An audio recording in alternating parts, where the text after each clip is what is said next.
Une façon intéressante de cuisiner les betteraves. Je frotte les betteraves pelées de tous les côtés avec du sel. Je les mets dans un moule saupoudré d'un pincé de thym séché. Je fais cuire les betteraves dans un four préchauffé à 180 degrés pendant environ 40 minutes. Avec les betteraves finies et cuites, je secoue le reste de sel. Je le laisse refroidir un peu et vous pouvez l'utiliser, le manger tel que ou préparer des salades avec. La couleur des betteraves cuites est brillante, l'arôme est tout simplement merveilleux. Tout comme le goût, les betteraves prennent autant de sel que nécessaire et ne sont pas du tout sursalées. Eh bien, le sel de framboise brillant ne disparaîtra pas non plus. Je le récupère soigneusement, je laisse refroidir un peu et je le broie avec un poussoir. Vous pouvez utiliser ce sel aromatique comme d'habitude et aussi pour les décorations des plats. Une façon très simple et rapide de faire cuire un œuf poché.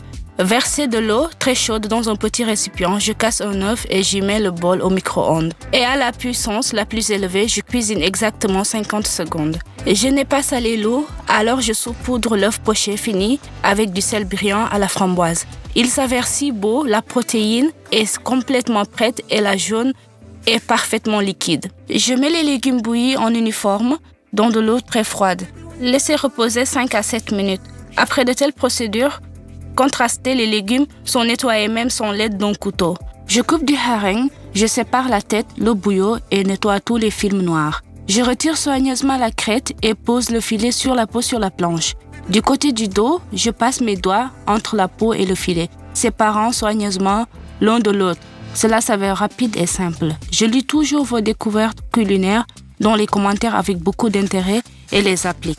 Pour préparer la salade hareng, sous un manteau de fourrure, je fais défiler le filet dans un hachoir à viande en plaçant la grille avec les plus grandes pros. Tous les os restent sur le couteau, très pratique, vous n'avez rien à choisir. Et ce hareng est parfait pour une salade. Il est très pratique à distribuer et s'intègre très harmonieusement dans la texture. Les betteraves deviennent souvent molles et léthargiques au printemps. Ensuite, je fais ceci. Lavez soigneusement les betteraves et les ébouillanter avec de l'eau bouillante. Je ne coupe pas les racines pour que les betteraves ne perdent pas de jus. Je transfère les betteraves dans de l'eau à température ambiante. Laisse reposer 30 à 40 minutes. Ensuite, je cuisinerai directement dans cette eau pour débarrasser les betteraves d'un goût ou d'une odeur de terre pendant la cuisson. Je mets une croûte de pain noir dans une casserole. Je transfère immédiatement les betteraves chaudes dans de l'eau glacée. Je laisse jusqu'à complet refroidissement. Grâce à de telles manipulations, les betteraves sont prêts. Et il sera également possible de les nettoyer sans l'aide d'un couteau. Les légumes germés sont très utiles. Aujourd'hui, je fais germer les lentilles et des haricots mungo. Je les endors dans de petites bouteilles en plastique, verse de l'eau et les lave soigneusement. J'enroule le bouchon sur la bouteille, pas très serré, et toute l'eau se déverse parfaitement. Je remplis les lentilles et les haricots mungo avec de l'eau propre. Je le laisse au moins 5 heures. Pendant ce temps, les grains ont bien gonflé. Je vide l'eau, pose la bouteille sur le côté et laisse reposer 12 à 15 heures.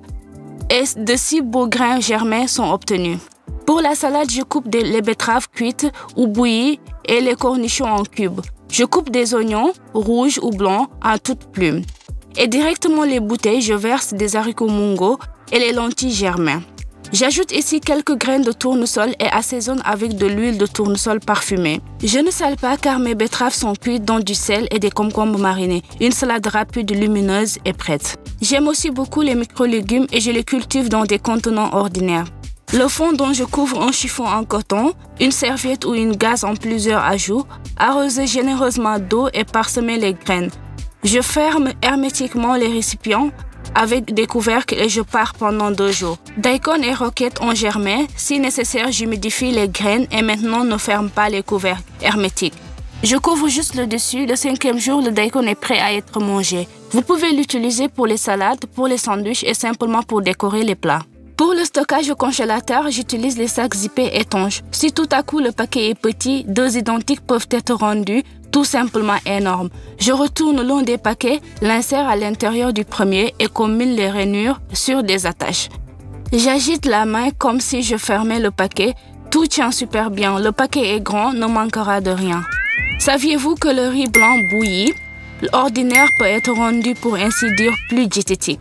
Tout d'abord, ne laissez pas trop bouillir le riz, le noyau doit rester légèrement ferme. Et l'ajout d'un acide au riz cuit, comme le jus de citron ou le vinaigre, réduit la charge glycémique de ces glucides.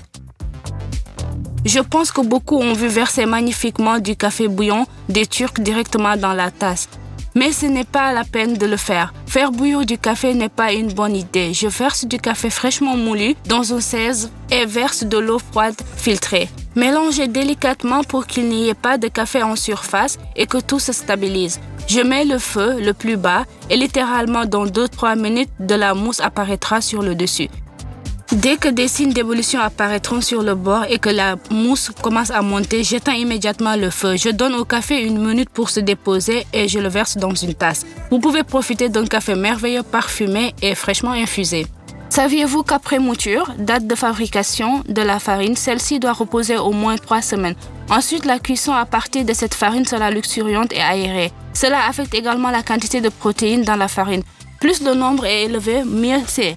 Pâques arrive bientôt, je vais faire des gâteaux de Pâques et je vais vous montrer quelques nuances intéressantes et importantes. Je prends de la farine à haute teneur en protéines, je le tamise pour qu'il n'y ait pas de grumeaux. Je prépare d'abord une infusion, je verse du lait chaud dans un bol. Ajoute une cuillère à soupe de sucre, de la quantité totale et de la levure vivante. Et aussi je mélange 4 cuillères à soupe de farine également à partir du montant total. Fermez le couvercle sur le dessus et laissez lever la pâte pendant environ 1 heure. Dans un grand bol, je mélange les œufs avec le sucre et le sucre vanille. J'ajoute également le zeste d'une orange et d'un citron. Je décale la pâte approchée, verse le beurre fondu, je mélange bien le tout, puis en plusieurs étapes, j'introduis de la farine, j'ajoute du sel, je pétris la pâte. Au début, vous pouvez pétrir avec un fouet ou une spatule. Au milieu du lot, j'ajoute des raisins secs bien lavés et séchés. Pour répartir uniformément les raisins secs, ajoutez-y un peu de farine. J'ajoute la dernière partie de la farine et pétris la pâte avec mes mains. Environ 5 à 6 minutes, la pâte est molle et assez collante. N'ajoutez pas de farine sinon le gâteau sera très dur. Si vous sentez qu'il s'est avéré trop froid, il est préférable de diluer la pâte avec des gâteaux de Pâques avec un œuf. Après tout, les gâteaux de Pâques aiment beaucoup les œufs. Rassemblement de la pâte en boule, badigeonnez le dessus de beurre fondu. Je couvre le récipient avec un couvercle et le laisse pendant 4 à 5 heures. Pendant ce temps, il devrait augmenter 3 fois, devenir si beau et aéré. Je saupoudre la planche de farine, déplace soigneusement la pâte, je pétris un peu à la planche, je divise en parties selon les formes dans lesquelles je vais cuire les gâteaux de Pâques. La pâte doit occuper environ 1/3 du moule, mais pas plus de la moitié. Je rassemble soigneusement chaque blanc en boule, le retourne avec la couture vers le bas et le place dans un plat allant au four recouvert de papier sulfurisé. Séparément, j'ai découpé un cercle, je couvre le fond et je pose les côtés en une large bande. Forme, bien sûr, il est souhaitable d'utiliser eau. S'il n'y en a pas de spécial, vous pouvez utiliser des casseroles ou des louches adaptées qui peuvent être mises au four. Je graisse la surface des futurs gâteaux de Pâques avec du beurre fondu et couvre soigneusement chaque formulaire avec un film alimentaire. Je le laisse à l'épreuve pendant encore 3 à 4 heures. Les gâteaux de Pâques devraient également grossir environ 3 fois. Ces gâteaux de Pâques ont monté avec de si belles calottes régulières. Pour que pendant la cuisson, ce capuchon ne s'incline pas sur le côté, j'insère très soigneusement une fine brochette en bois au milieu de chaque gâteau de Pâques. Maintenant, pendant la cuisson, le gâteau ne poussera que vers le haut. Le four chauffe très bien, la température est de 170 degrés. Je fais cuire les petits gâteaux pendant environ 30-35 minutes. Une brochette en bois vous aidera également à voir si le gâteau est prêt. Je le sors, la brochette est sèche, ce qui signifie que le gâteau est parfaitement cuit. Je refroidis un peu les gâteaux de Pâques à la verticale, puis je les pose sur le côté et je les retourne lentement. Si tu as peur de faire du glaçage pour les gâteaux de Pâques avec des protéines brutes, tu peux le faire comme moi. Je prends du fromage cottage doux et le mélange avec du miel. J'en mets sur des gâteaux de Pâques en les faisant tremper ou en les étalant à la cuillère. Très bon, soigné et aussi délicieux. Et au lieu de saupoudrer de sucre dur, j'utilise des abricots secs hachés. Il s'avère très ensoleillé et lumineux. Voyons à quel point ce gâteau est magnifique à l'intérieur. Délicat, poreux, très parfumé. Pas trop sec et pas mouillé. Juste la façon dont il devrait être. Pas trop sucré, mais au détriment du soft.